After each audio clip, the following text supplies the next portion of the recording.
All right, we're here back in this house that had fire damage. Fire was in this area. You can see where we've done reframing of the walls.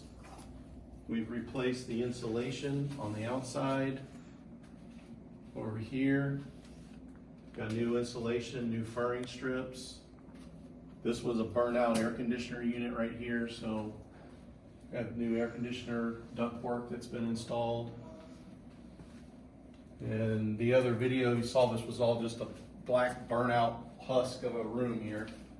This room was a sauna. And then we make our way into the bathroom down here. This is where the fire started. It started in this area. It was a steam generator for the shower. But you can see we've put all new insulation in.